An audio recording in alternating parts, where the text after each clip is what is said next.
গিন্নি, কোথায় গেলে তুমি? সকাল পেরিয়ে দুপুর হয়ে যাচ্ছে, এই সকালের খাবারটা তুমি দেবে? খাবার খেয়ে আবার আমাকে কাজে বেরোতে হবে তো। এই যে আমি আসছি খাবার নিয়ে, তুমি একটুখানি অপেক্ষা করো, এখনই আসছি।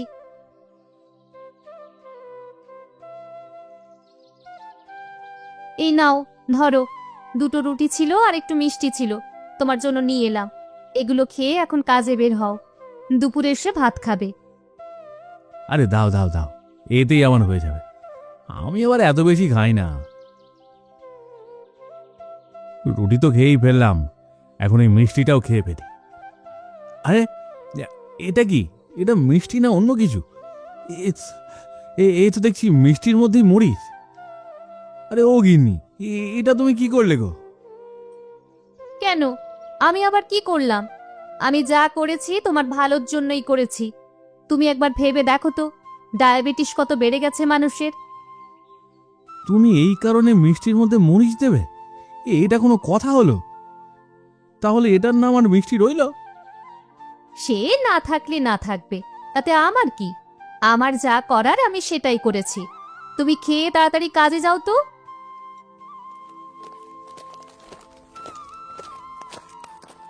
যত বাজে কপাল, সব হলো আমার। এমন বউ কপালে জুটলো যে মরিচ ছাড়া কিছুই বোঝে না। পৃথিবী ধ্বংস হয়ে যাবে, তবু এর মরিচ খাওয়া কমবে না। জগদীশের বউ সাবিত্রী। সাবিত্রী ঝাল পাগল মেয়ে। এমন কোনো খাবার নেই যে খাবারে সাবিত্রী ঝাল ব্যবহার করে না।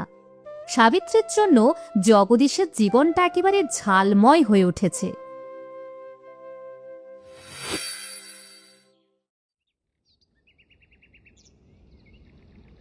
আরে জগদীশ, কি করছিস? খেতে কাজ করছিস নাকি?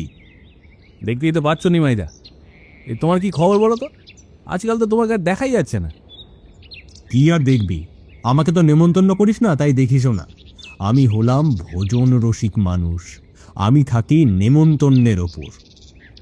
তা তো জানি নিমাইদা। অনেক দিন তো হয়ে গেল, আমাকে তো একটু নেমন্তন্ন দিতে পারিস।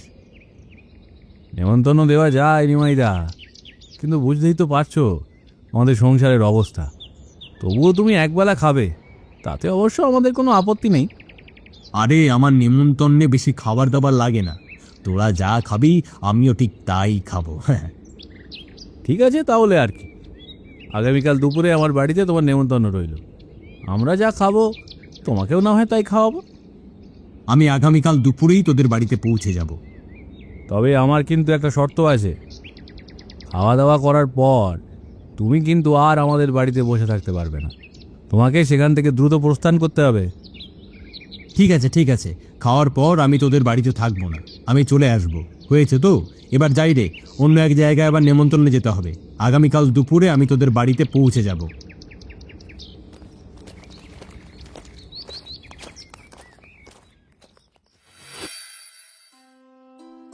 সব খাবার তো দেখছি সম্পূর্ণ লাল টকটকে রঙের। যাক, দেখে মনে হচ্ছে বেশ ভালোই হয়েছে। আজকে সব খাবার খেয়ে একদম শেষ করে ফেলবো। আরে দাদা, এসো এসো এসো, তোমার জন্যই তো অপেক্ষা করে বসেছিলাম আমি। এসো বসো, দেখো কত কিছু রান্না করেছি আমি।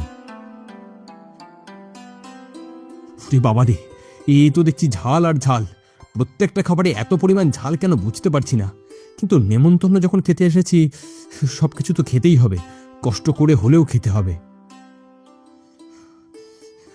না বাবা, আমি আর পারছি না। এত ঝাল যদি সমস্ত তরকারিতে দিয়ে রাখে তাহলে কি দিয়ে ভাত খাবো আমি? কি হলো দাদা, খাচ্ছ না কেন? খাও, এই সমস্ত খাবার তো তোমার জন্যই রান্না করা হয়েছে। খাচ্ছি খাচ্ছি, আসলে আসলে আমার পেটটা ভরে গেছে। ইয়ে মানে কেমন পেট ভরা ভরা লাগছে। তুই এক কাজ কর, ওই পায়েসের বাটিটা দে আমার কাছে, আমি একটু পায়েস খাই। এত পরিমাণ ঝাল লেগেছে যে এই ঝাল কমানোর কোনো উপায় খুঁজে পাচ্ছি না। এই পায়েসটা একবার খেয়ে দেখি, মনে হচ্ছে এই পায়েসটাতে ঝাল কমে যাবে।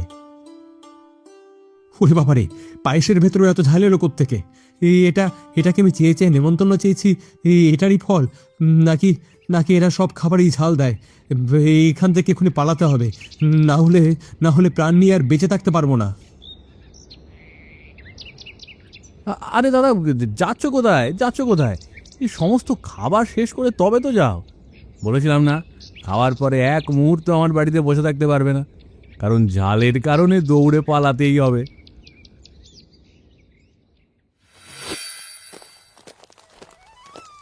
কে রে নিমাই, তুই এভাবে ছটপট করছিস কেন?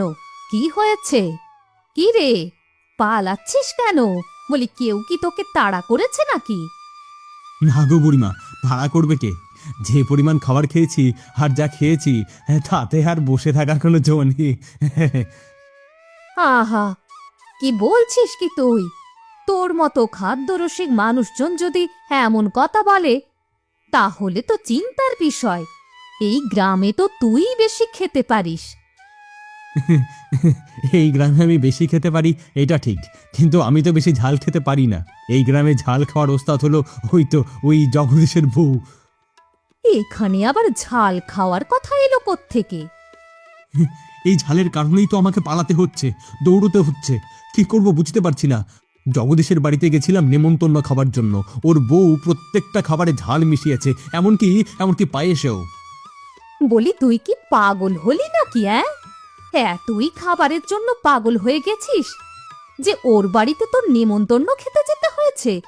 ওর বউ যে একটা ঝাল পাগল, সেটা তুই জানিস না? জানলে কি আর যেতাম বুড়িমা? এখন আমি যাই গো। এই মুহূর্তে দাঁড়িয়ে থাকা আমার পক্ষে সম্ভব নয়। পেটের মধ্যে কেমন যেন গুড় গুড় করছে। আচ্ছা ঠিক আছে, তুই যা। যদি আরো বেশি সমস্যা হয় তাহলে কিন্তু ডাক্তার দেখিয়ে নিস, এভাবে বসে থাকিস না। জগদীশের বাড়িতে নেমন্তন্ন খাওয়ার পর নিমাইয়ের অবস্থা ধীরে ধীরে খারাপ হতে থাকে। পেটের ব্যথায় সে শুধু ছটফট করেই যাচ্ছে। কতবার তোমাকে বলেছি, বাড়িতে যা রান্না হবে তোমাকে তাই খেতে হবে। তুমি কেন অন্যের বাড়িতে চেয়ে চেয়ে নেমন্তন্ন খেতে যাও বলো তো? তুমি তো জানো আমি খাবার খেতে কতটা ভালোবাসি, এই কারণেই তো নেমন্তন্ন খেতে যাই। তাছাড়া গ্রামের লোকজন আমাকে ভালোবেসেই নেমন্তন্ন খাওয়ায়। দেখো, সব কিছুর একটা সীমা আছে। সীমা লঙ্ঘন করলে কি হতে পারে দেখতে পেয়েছো তো? এখন দেখো তোমার পেটের কি অবস্থা। ঝাল খেয়ে খেয়ে পেটের মধ্যে একটা ঝালের গোলা তৈরি হয়েছে। গিন্নি গো, আমি এই কান ধরছি, এই নাক দিচ্ছি, আর কোনোদিনও নেমন্তন্ন খেতে যাব না। আহা, আমি তোমাকে কথা দিলাম, তুমি এবারের মতো আমাকে একটু বাঁচিয়ে নাও। আমি আর পারছি না। ডাক্তার তো দেখিয়েছি, কিন্তু ডাক্তার তো আর তোমার এই সমস্যার সমাধান দিতে পারলো না। সমস্যার সমাধান হতে দেরি লাগবে। আমি কালকেই মাতব্বরের কাছে যাব বিচার নিয়ে।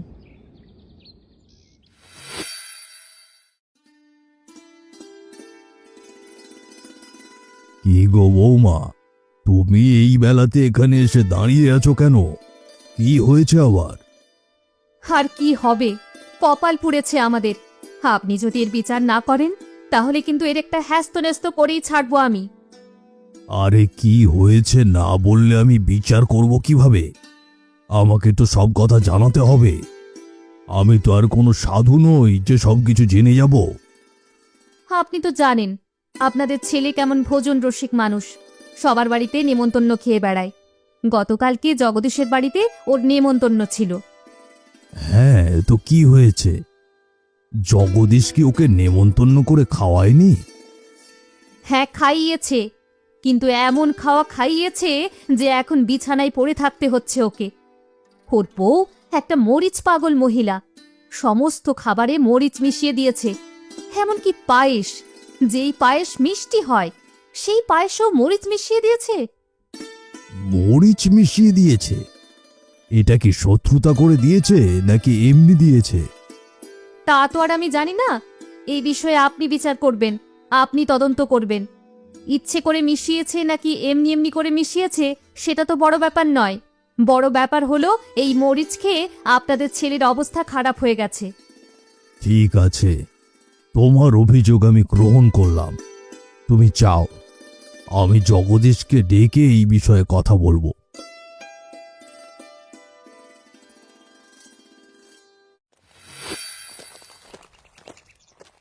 তারপর বলো জগদীশ, তোমাদের সমস্যাটা কি? গ্রামের মানুষদের এভাবে বিপদে ফেলছো কেন তোমরা? ক্ষমা করবেন বাবু, আমি আবার কি করলাম? আমি তো এই গ্রামে কারো কোনো ক্ষতি করি না। ক্ষতি করি না বলছো? এই তো গতকাল দুপুরেই নাকি নিমাইয়ের নেমন্তন্ন ছিল তোমাদের বাড়িতে, কিন্তু তোমাদের বাড়িতে খাওয়ার পরেই নিমাই অসুস্থ হয়ে পড়েছে। আমি বুঝতে পারছি আপনি কিসের কথা বলছেন। ঝালের কথা বলছেন, তাই তো? দেখুন, এতে আমার কোনো দোষ নেই, সব দোষ আমার বউয়ের। তোমার দোষ আর তোমার বউয়ের দোষ কি আলাদা নাকি? অবশ্যই আলাদা। এটা আমি অথবা আমার বউ ইচ্ছাকৃতভাবে কিছুই করিনি। আমার বউ ঝাল খেতে খুব ভালোবাসে। আমি এত চেষ্টা করেছি, তবুও তাকে ঝাল খাওয়া থেকে আটকাতে পারিনি। তার ধারণা, ও যেমন ঝাল খেতে পারে, গ্রামের মানুষজন সবাই তেমন ঝালই খেতে পারবে। এটা আবার কেমন কথা? তোমার বউয়ের এসব বাড়াবাড়ি তো বন্ধ করতে হবে। আমি তো চেষ্টা করেই যাচ্ছি, কিন্তু বারবার ব্যর্থ হচ্ছি। এবার আপনারা যদি পারেন, তাহলে আমার এই বউয়ের বাড়াবাড়িগুলো বন্ধ করে দিন। ঠিক আছে, আমার মাথায় একটা বুদ্ধি এসেছে। তুমি এখন গিয়ে তোমার বউকে বলবে গ্রামে ঝাল খাওয়ার প্রতিযোগিতা হবে, যে জয়ী হবে তাকে 5,000 টাকা পুরস্কার দেওয়া হবে। কি বলছেন বাবু এসব আপনি? আমি ঠিকই বলছি, তুমি যাও। তোমার কাজ শুধু এইটুকুই, পরবর্তীতে যা হবে সেসব আমি সামলে নেব।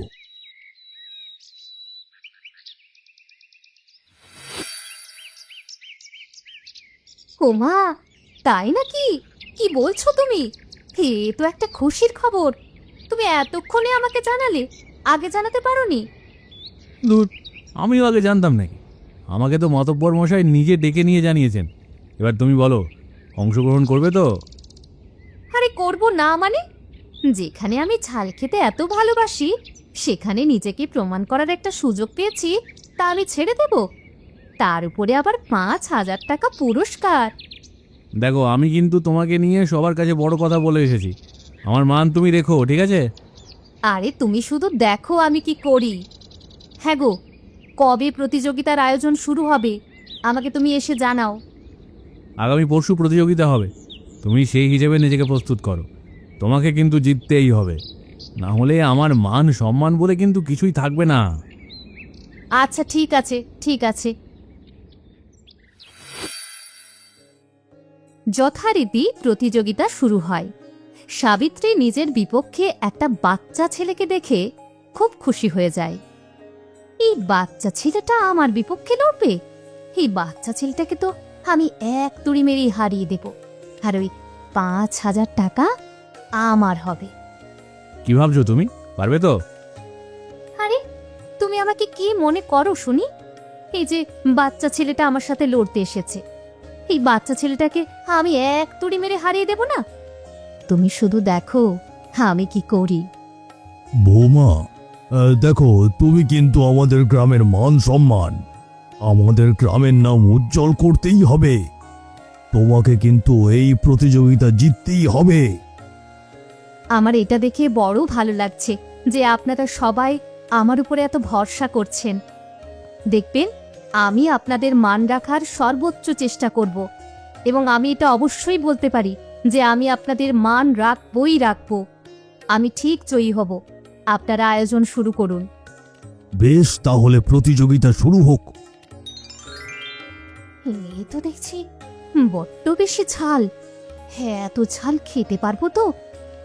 না বাবা, এত মানুষজন আমার উপরে ভরসা করে আছে, আমাকে তো খেতেই হবে। গিনি, আমার বিশ্বাস তুমি পারবে। হেরে যেও না, খেতে থাকো। তোমার খাবার তুমি শেষ করে তবেই এখান থেকে উঠবে। আর চিন্তা করো না, চিন্তা করো না, আমি সব খাবার শেষ করে তবে এখান থেকে উঠবো। কিন্তু কিছুক্ষণ পরেই ঘটল এক দুর্ঘটনা। অতিরিক্ত ঝাল খেয়ে সাবিত্রীর পেটে ব্যথা শুরু হয়ে গেল, আর নিমেষেই সে অসুস্থ হয়ে পড়ল প্রতিযোগিতার মধ্যেই। মাগো, আমার পেট গেল গো, আমার পেটে খুব ব্যথা হচ্ছে। ও গো, তুমি কোথায় আছো? আমাকে এক্ষুনি তুমি ডাক্তারের কাছে নিয়ে যাও। কি কি হলো? কি হলো তোমার? তুমি এমন করছো কেন? তোমার পেটে ব্যথা হচ্ছে? ব্যথা হলেও কিছু করার নেই। এখানে এই সমস্ত খাবারগুলো খেয়ে তবেই উঠতে হবে। দয়া করো, দয়া করো, আমাকে ছেড়ে দাও গো, আমি আর খেতে পারবো না। এই সব ঝাল খেলে আমি মনে হয় মরেই যাব। ও মা গো, আমার পেটে খুব ব্যথা শুরু হয়েছে গো। আমাকে আমাকে এখনই ডাক্তারের কাছে নিয়ে যাও গো, এক্ষুনি আমাকে ডাক্তারের কাছে নিয়ে যাও। তাহলে তুমি বলছো এই প্রতিযোগিতা থেকে তুমি নাম সরিয়ে নিলে? তুমি হার মেনে নিয়েছো? হ্যাঁ হ্যাঁ, আমি হার মেনে নিয়েছি। আমার দরকার নেই আমার ওই 5,000 টাকার। আমি আর ঝাল খেতে পারবো না গো। আমাকে এখনই তুমি ডাক্তারের কাছে নিয়ে যাও। হ্যাঁ গো, এত শুনছো না কেন তুমি? দাঁড়াও দাঁড়াও দাঁড়াও, আমি এখনই তোমাকে ডাক্তারের কাছে নিয়ে যাচ্ছি।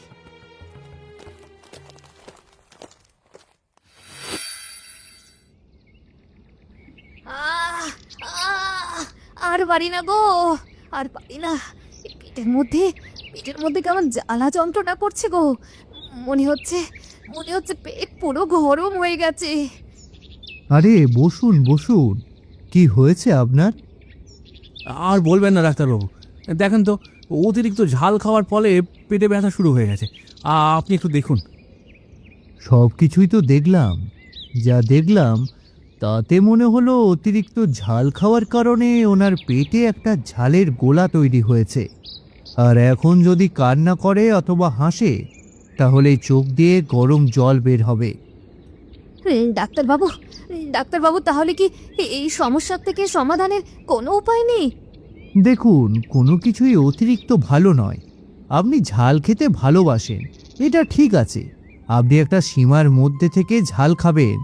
অতিরিক্ত তো কোনো কিছুই ভালো নয় শরীরের জন্য। কিন্তু কিন্তু আমি এখন এই অবস্থা থেকে কিভাবে মুক্তি পেতে পারি? এখন আমি আপনাকে কিছু ওষুধ লিখে দিচ্ছি। ওই ওষুধগুলো খেলে আপনার অবস্থা একটু একটু করে ভালো হতে শুরু করবে। তবে খবরদার, এরপরে কিন্তু আপনি আর এত ঝাল খেতে পারবেন না। না না, আর নয় বাবা, আর কোনো দিন নয়। এবার যে অবস্থা আমার হয়েছে তাতে একটা ভালো শিক্ষা আমি পেয়েছি। এরপর থেকে আমি আর কোনো দিন ঝাল খাবো না। এরপর সাবিত্রী ধীরে ধীরে সুস্থ হতে শুরু করে, আর কখনোই সাবিত্রী ঝাল খাওয়ার কথা মুখেও আনে না। আর কেউ ঝাল খাওয়ার কথা বললে সাবিত্রী সেখান থেকে দৌড়ে পালায়।